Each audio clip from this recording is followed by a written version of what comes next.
নমস্কার বন্ধুরা, আমি শুভম চলে এসেছি নিউজ বাণী বাংলার দুর্দান্ত একটা এপিসোড নিয়ে আপনাদের সঙ্গে। বন্ধুরা, আজকের ভিডিওতে আসার আগে একটা ছোট্ট বিষয় আপনাদের সঙ্গে শেয়ার করে রাখা জরুরি। বিষয়টা হচ্ছে যে এই ইউটিউব চ্যানেলটি বয়স 1 মাসও হয়নি, তার মধ্যে ইউটিউব চ্যানেলটি যে এত সুন্দর গ্রোথ পেয়েছে তা আপনাদের ভালোবাসার জন্যই। তাই নতুন বন্ধুদের কাছে আমাদের আশা থাকবে তারাও এই চ্যানেলটির পাশে থাকুন।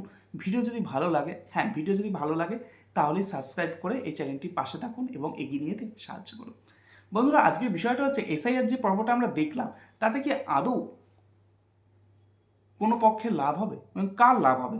কারণ আমি যদি দেখি এসআইআর পর্ব যখন শুরু হয়েছিল, রাজ্যে একমাত্র যদি দল এটা নিয়ে উচ্ছ্বাস প্রকাশ করে সেটা হচ্ছে বিজেপি। একদম ডিটো বলে দেওয়া যায়, বিজেপি এতে উচ্ছ্বাস প্রকাশ করে।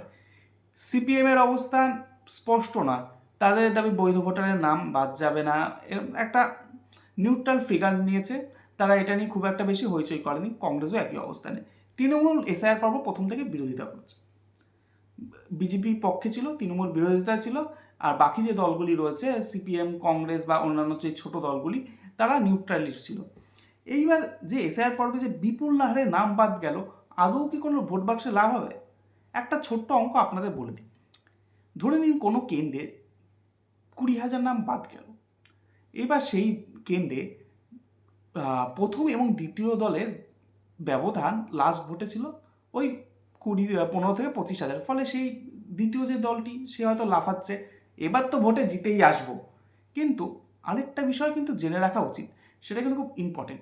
সেই বিষয়টা হচ্ছে কোনো একটি কেন্দ্রে যখন ভোট গ্রহণ হয় বা ভোট পর্ব চলে, সেখানে কিন্তু 100% ভোট পড়ে না। সেখানে প্রচুর ভোট ভোটদানে যায় না কিংবা ভোট পড়ে না, এটাই একটা স্পষ্ট।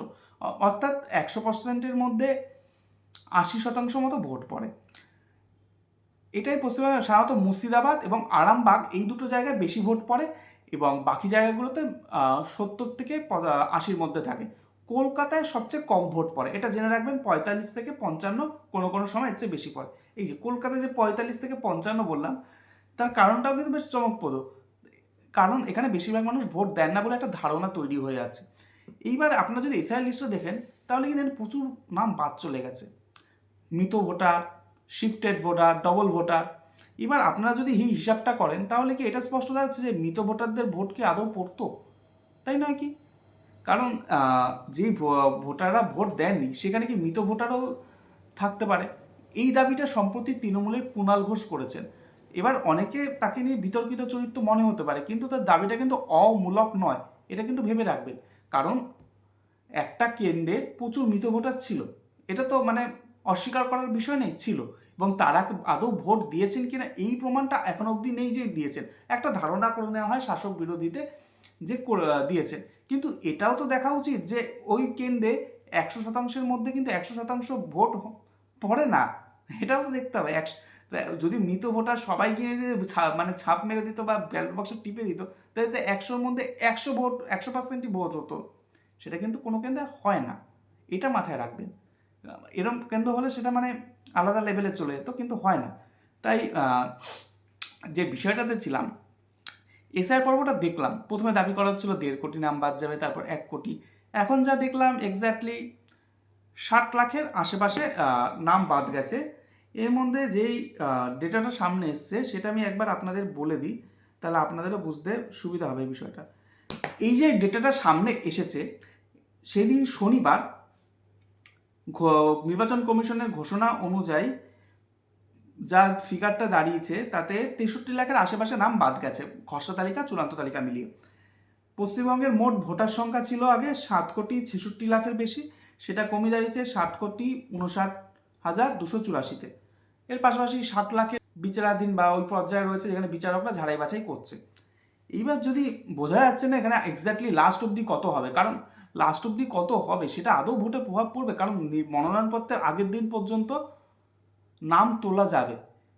এবার তারপর সে ভোটার লিস্টে তারপর কোন দল কি কর্মসূচি নেবে এই বিষয়টা নিয়ে সেটা একটা পরিষ্কার নয়। কারণ ধরুন এ বলে কোনো রাজনৈতিক বিরোধী দল রয়েছে এ নামে, এবার সে বসেছিল ভোটার লিস্টে এত নাম বাদ যাবে সেটা নিয়ে প্রচার করবে।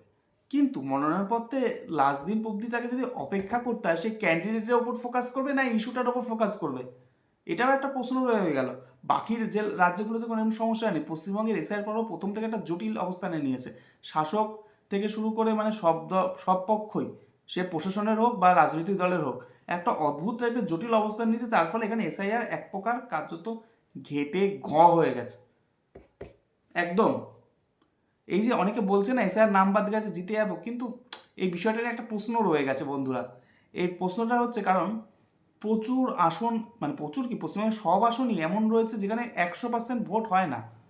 ফলে যে নামগুলো বাদ গেছে সে ভোটগুলো কি প্রত্যেকবার পড়েছে আদৌ, নাকি সেই বাতিল ভোটগুলো সেরকম পড়েনি। একটা কথা বহুদিন ধরে বাংলার রাজনীতিতে চর্চিত, সেটা হচ্ছে মৃত ভোটারদের ভোট পড়ে। এই অভিযোগ অনেকবারই এসছে, এটা তো অস্বীকার করার জায়গা নেই। কিন্তু এত বিপুল পরিমাণে মৃত ভোটারদের ভোট কি আদৌ পড়েছে? কলকাতার যদি আসনগুলো দেখি, এত নাম বাদ গেছে। মুখ্যমন্ত্রী মমতা বন্দ্যোপাধ্যায়ের ভবানীপুর কেন্দ্রে 46,000-46,000-এর বেশি নাম বাদ গেছে। প্রচুর নতুন ভোটার নাম লিখিয়েছে, সেটা যদি আলাদা সাইডে রাখি তাহলে 47,000-এর বেশি নাম বাদ গেছে। 14,000-এর বেশি নাম বিচারাধীন পর্যায়ে রয়েছে। এবার সেই সব কেন্দ্রে কিন্তু 40% মতো ভোট পড়ে না সাধারণত, 30-40%-এর বেশি মতো ভোট পড়ে না। ফলে হিসাবটা কিন্তু ওখানে মিলে যাচ্ছে, মানে যত নাম বাদ গেছে যত নাম পড়তো না। এটা কিন্তু মানে একটা জটিল অঙ্কের বিষয় চলে যাচ্ছে। আমি জানি আজকের বিষয়টা একটু বেশ জটিল অঙ্কের মতো হয়ে যাচ্ছে, অনেকে ভাবছেন কি বলে যাচ্ছে, কিন্তু এই বিষয়টা কিন্তু আমি একটা এক্স্যাক্টলি একটা পয়েন্ট আউট করতে চাইছি। সেটা হচ্ছে যে যেই ভোটাররা ভোট দেবে, মানে মৃতদের ভোট পড়ছে বলে একটা হুজুগ তোলা হয়েছিল, বা এসআইয়ের নাম বাদ যায় বলে একটা হিড়িক তোলা হয়েছিল, কিন্তু এক্স্যাক্টলি যে দিনের শেষে যেটা দেখতে পাচ্ছি সেটা কিন্তু মানে অতটা কিন্তু প্রভাব ফেলছে না। এটাই আমার প্রশ্ন, এবং এর উত্তর জানি না কীভাবে পাবো। নিশ্চয়ই আগামী দিনে যে বাংলার মানুষ ভোট দেবেন এবং বাংলা মানুষ নিজের যে ইচ্ছা প্রকাশ করবেন ভোটদানের মাধ্যমে, তো তার স্পষ্ট হবে, তখনই এই প্রশ্নের উত্তর হয়তো মিলবে। আপাতত এপিসোড এই পর্যন্তই। কেমন লাগলো এপিসোড অবশ্যই জানাবেন। ধন্যবাদ, সকলে ভালো থাকুন, নমস্কার।